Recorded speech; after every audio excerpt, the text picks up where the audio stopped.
Well, welcome back, folks. I'm waiting for some parts for the Honda SL125 project, so I thought while I'm waiting for those items to arrive, I'd get started on the wheels, which obviously you see here in the shot. The front wheel is on the left, rear wheel is on the right, of course. The front wheel is a 21-inch. The rear wheel is 18. I believe those rims are original, though obviously the tires themselves are not. I think I mentioned before that working on wheels and tires is probably my least favorite thing to do in restoration for whatever reason. I just don't care to work on wheels. Initially, it's a very dirty job getting them apart. It's not particularly complicated or difficult, but it's a dirty, grubby job until you get on the other side when you start putting things back together. But I don't know, I just don't care for it. But it's got to be done, so we'll get on with it. A couple of comments. Clearly, the tires on those two wheels are knobbies, and knobbies are notoriously difficult to get off. I'm certainly not going to preserve those tires. They're going to be recycled. I do have a local recycling center that will take tires. A lot of places won't. And I don't even wrestle with those tires in terms of trying to get them off. Trying to remove knobbies is a bit like trying to wrestle a greased alligator. There's going to be a lot of thrashing around. Four-letter words are going to get used, and someone might get hurt before it's all over. So I don't even attempt to leverage them off the wheel like you would normally if you're trying to preserve the tire. What I will do is take a 4.5-inch handheld angle grinder with a cutoff wheel, and I will simply cut through the tire and split it, and then I won't get within probably a 1/4 inch of the rim, and then I'll take a tin snips or wire cutter and go in and cut the steel cords, because there are steel cords that wrap around the tire inside of that rim. These tires are so tough and rigid, the sidewalls are very rigid, that they're just a pain to remove. That's why I just cut them off and throw them away. It's a lot easier. I have to do that outside though, because it's dirty. We all know what burned rubber smells like. It creates a lot of smoke and debris, and I do it outside in front of my shop in the gravel driveway. So that's the first thing I'll do, is remove both of those tires and just cut them off. Probably take 10 minutes per tire maybe. Most of that will be in cutting the cords, those wire cords I alluded to a moment ago. I'm a little concerned about the right wheel, that 21-incher, primarily because that's a little bit of an odd size. That's a 1.4 by 21, which is quite narrow, and I'm not sure what I'm going to do in terms of repairing or replacing that wheel. And what I mean by that is chrome work in my area on wheels is real expensive. Last time I checked, which was for the Yamaha YL1, they were getting around $250 to chrome a wheel. That's each, so that would be $500 in chrome, and it's probably gone up since I checked in the YL1. That was a couple of years ago now, at least 18 months, not 2 years ago. So you're talking potentially $500 or more just for the chrome. The availability NOS for that 21-inch front wheel is probably not great. I mean, my options are fairly limited. Rechrome it, which we just talked about, trying to find an NOS, seeing if I can locate one in Asia. That's what I did with the YL1. I just bought brand new rims and spokes and nipples out of Asia for less than I can have one wheel rechromed. Not sure that's viable, but that's an option. Or another avenue would be to source a very good used wheel. Excuse me. And I'm not sure what's out there in terms of front wheels that haven't been abused and are rusting, got dents and twists in them. So I haven't really worked out yet my solution for that front wheel. The rear wheel will be much easier to deal with. That's more of a standard size, and it is a standard size. And in terms of getting either a replacement new wheel or NOS or something like that, I'm much more confident I can get what I need for the rear wheel easier than I can for the front because of the odd size. The spokes and nipples, again, there's 4 different spokes sets in these wheels. There's an inner and outer for the rear, that's an 18-inch rim, and there's an inner and outer for the front at 21-inch. So that makes up a total of 4 different sets of spokes. I did a quick check, and of the 4 part numbers, only one of them is still available from Honda. They're fairly expensive. They're around $2.50 US each. So if you've got, there's 36 spokes per wheel. Only one number was available, so it'd be 18. So 18 times 250, that'd tell you how much it would cost you to buy one set of spokes of the 4. I do have a very viable option. There is a replating shop, a well-known replating shop about 150 miles or so east of me that will replate in zinc and zinc dichromate, and they have all kinds of capability for replating. And I have actually sent them spokes and nipples before and had them replated. They will do the nipples and zinc dichromate. That's kind of that gold color, that plating. And the spokes in just plain old zinc. And then they do polish them, of course. And when you get them back, they look like they're brand new.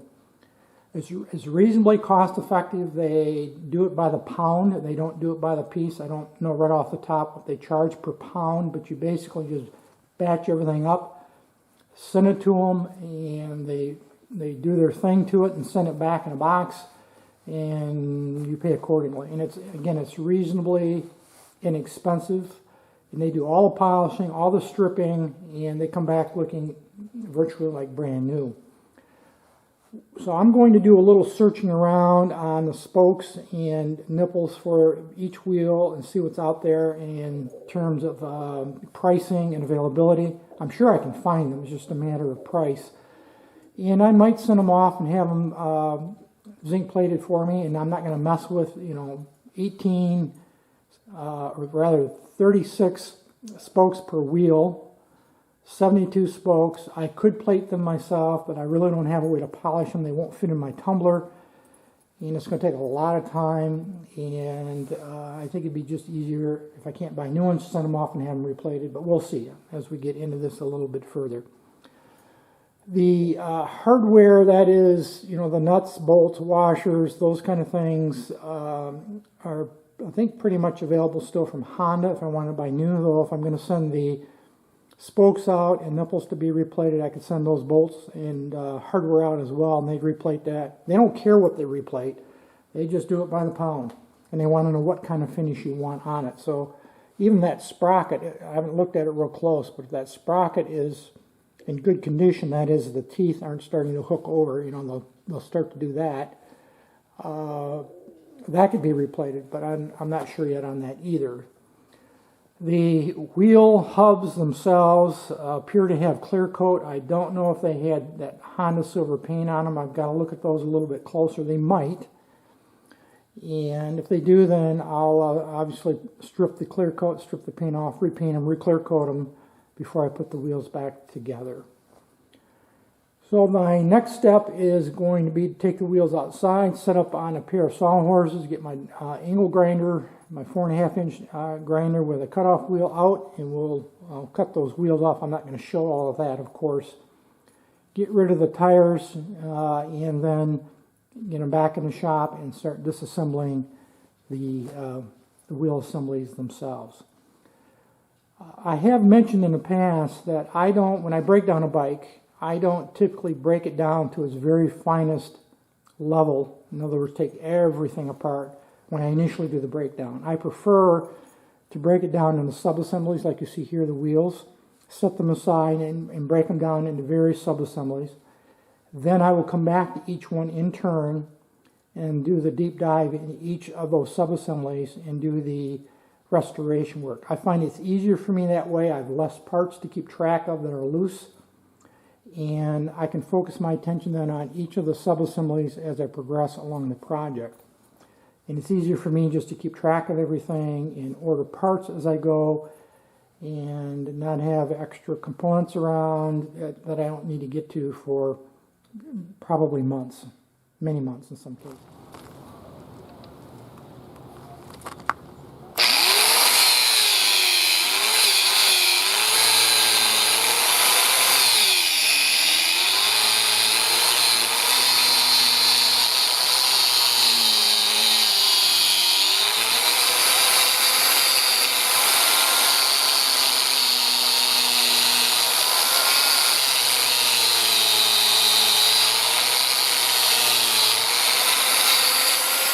I managed to get the tires off. Getting the tires cut free from the rims was actually quite easy. It took me probably 10 minutes, 8-10 minutes per tire to cut the bands, the steel bands around the rim, and then to free them from the rim itself. The only thing that really gave me any struggle was this rim lock on the rear tire.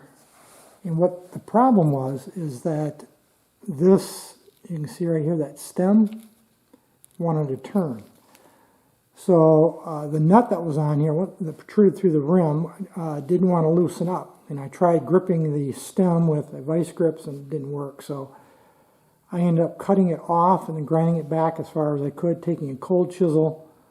And you can see there the remnants of the nut, the washer, and the stem. So that was the only thing that really fought me on the whole journey here to get these free. And these rims are about as bad a condition as I think I have ever seen.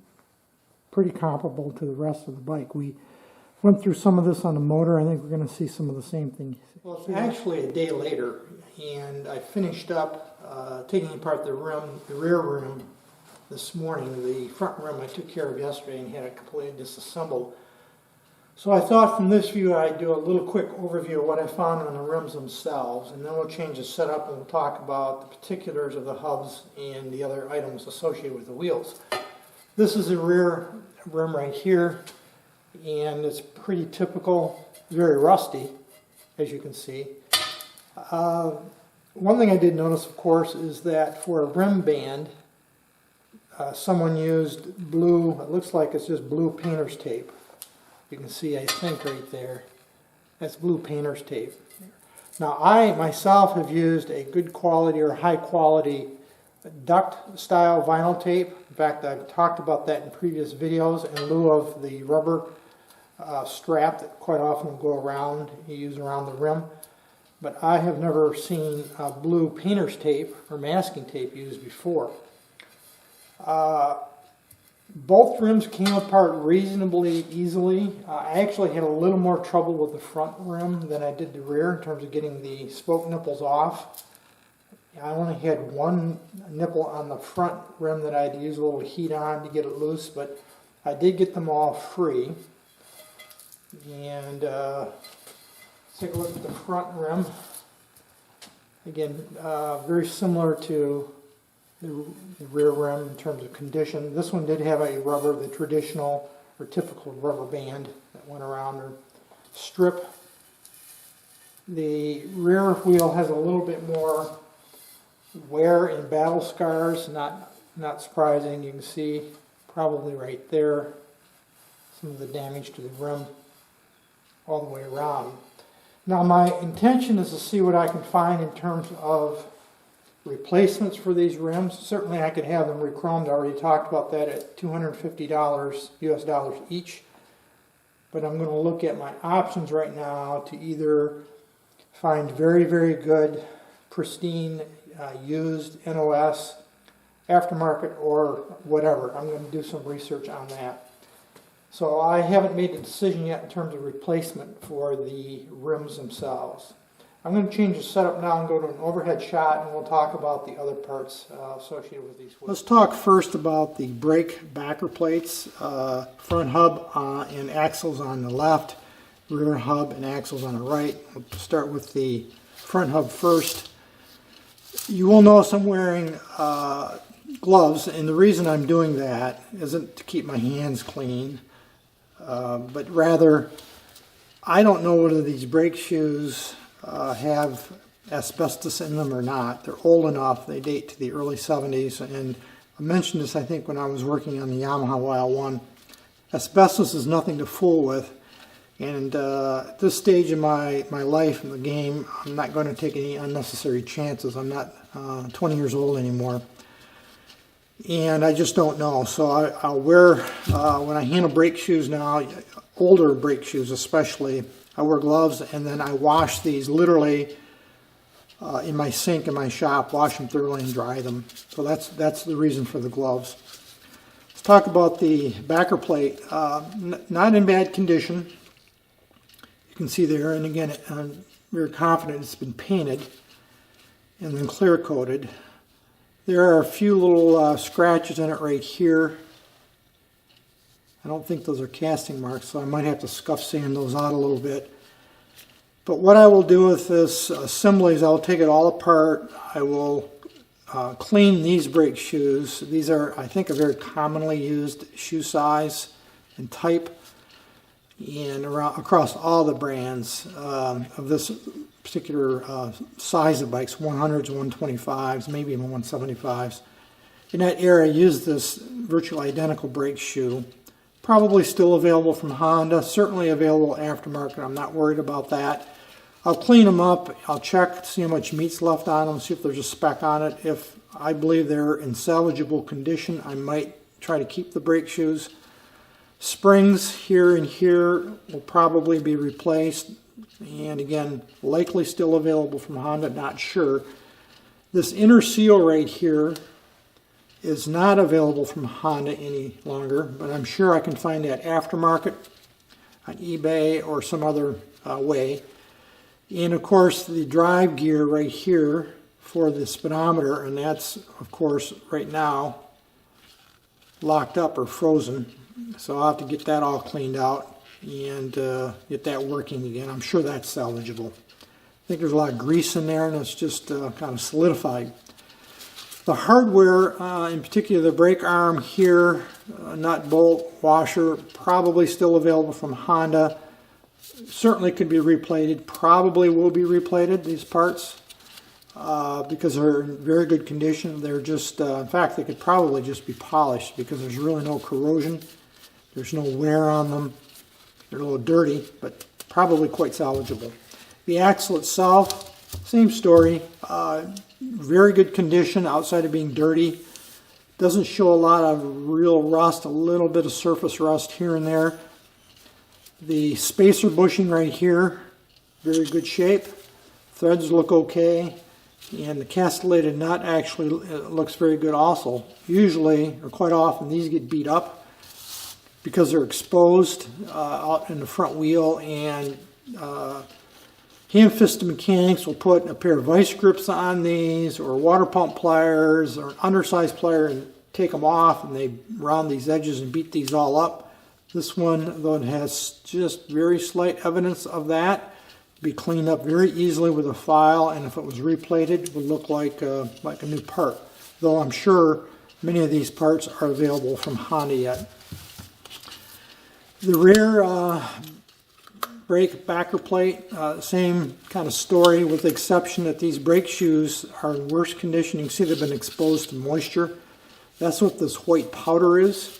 That's a result of being exposed to long-term water in some form. Probably won't try to save these shoes. In fact, I think this one right here, this one, it's got a little gouge out of it. There's a little piece missing right here. You can see a little divot. These are just dirty right now, but I'm probably going to replace these just because of the overall condition, along with the springs. And I'll clean this all up. The pivot points are a little rusty. That can probably be cleaned up and salvaged. Most of the hardware, this I'll probably replace. That's for the brake stay arm. That just pops up, comes out of that hex fitting right there. Spacer bushing, a little rusty, a little worse shape than the front. Could be saved. Certainly the axle, there's really nothing wrong with the axle. The brake arm, activating arm, is in, again, very good condition. A little dirty. Could be polished up. and the hardware nuts and bolts could be reused after cleaning and polishing. The adjusters right here and here